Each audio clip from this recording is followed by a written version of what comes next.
তুমি আমার কাছে ফিরে আসো না স্যার, আমি পরের দিন সকালে যাই থানায় অভিযোগ করব বা এরকম কিছু, বা আমার সাথে কন্ট্যাক্ট পর্যন্ত করো।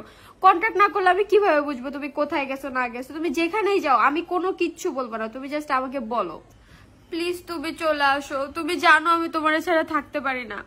তুমি সব সময় এমন করো, এর আগেও তুমি এমন করছো, কিন্তু এখনকারটা একদম আলাদা। তুমি একদিন আগে রাতে বের হয়ে গেছে, এখন পর্যন্ত আসার নাম নাই তোমার। তারপর সব সময় থার্ড পার্সনের জন্য সংসারে ঝামেলা, কেন এরকমটা হবে? তুমি যার সাথে রিলেশন করো, আমি নাম উল্লেখ করব না, বা তুমি কোথায় আসো, তুমি যদি আমার সব থেকে বড় কথা, তুমি যদি আমার এই ভিডিওটা দেখে থাকো প্লিজ তুমি চলে আসো। কারণ তুমি এটা খুব ভালো করে জানো যে আমার তুমি ছাড়া কেউ নাই, তুমি ছাড়া আমার কেউ নাই। আর তুমি এটাও খুব ভালো করে জানো যে আমি ছোটবেলা থেকে কিভাবে বড় হয়েছি, কি করছি না করছি। নানির কাছে মানুষ হয়েছি, নানিও আমার ছাইরা চলে গেছে, এখন তুমিও চলে যাইতাছো, এটা কেমন ধরনের কথা? এখন আমার একটাই কথা, তুমি যদি আমার এই ভিডিও দেখে থাকো তুমি আমার কাছে ফিরে আসো না স্যার, আমি পরের দিন সকালে যাই থানায় অভিযোগ করব বা এরকম কিছু, বা আমার সাথে কন্ট্যাক্ট পর্যন্ত করো। কন্ট্যাক্ট না করলে আমি কিভাবে বুঝবো তুমি কোথায় গেছো না গেছো? তুমি যেখানেই যাও আমি কোনো কিচ্ছু বলবো না, তুমি জাস্ট আমাকে বলো। আর সবার উদ্দেশ্যে আমি বলতে চাই যে আসলে আমি তোহাকে খুঁজে পাচ্ছি না, এজন্য ভিডিওটা করা। আর সব থেকে বড় কথা যে ওর সাথে আমার এমন ভাবে বিয়ে হয়েছে, এমন ভাবে স্ট্রাগল করছি আমরা, যে ও কোথাও চলে গেলে আমার এত পরিমাণ কষ্ট লাগে। ও কিন্তু জানে যে আমি ওকে ছাড়া থাকতে পারি না, তাও ওই চলে গেছে।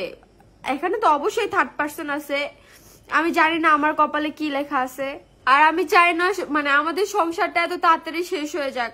মানে আমি সারাটা জীবন তোমার সাথে থাকতে চাই। চারদিকে শুধু সবাই ছাড়াছাড়ি করতেছে, আমি তোমাকে বলতাম যে তোহা তুমি যেন আমার ছাইরা কখনো যায়ও না, তাও তুমি সেম কাজটা করতেছো। এমন কাউরে নাই যে আমি কল দেই নাই, এমন কাউরে না, সবাইরে কল দিছি, মা বাবা থেকে শুরু করে সবাই। একটা মেয়ের জন্য কিভাবে পারলা আমার রেখা যাইতে? কিভাবে পারছো তুমি? মানে এখন মানে সবাইরে দেখতেছো যে এরকম ছাড়াছাড়ি হইতাছে, কি হইতাছে এমন?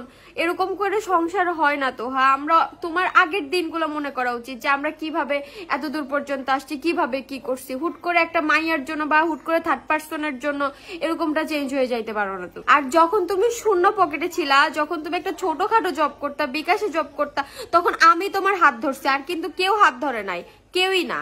আর সবশেষে একটা কথাই বলবো, তুমি আমার কাছে চলে আসো।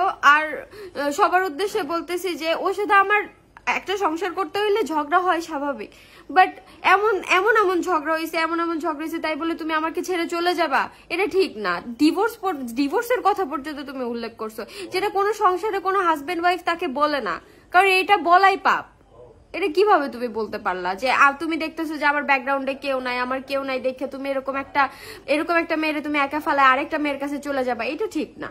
আর আমি হচ্ছে ইমরান ভাইয়ের বাসায় আছি, কালকে ইমরান ভাইকে নিয়েই থানায় যাবো। ফার্স্টে ভাবছিলাম যে তুমি ভাইয়ের কাছে আসছো, যাই তুমি ভাইয়ের কাছেও আসো নাই। আমি কালকে থানায় যে অভিযোগ করব, তুমি যদি আমার সাথে রাতের মধ্যে কন্ট্যাক্ট না করো তাহলে আমি কালকে থানায় যে অভিযোগ করবো।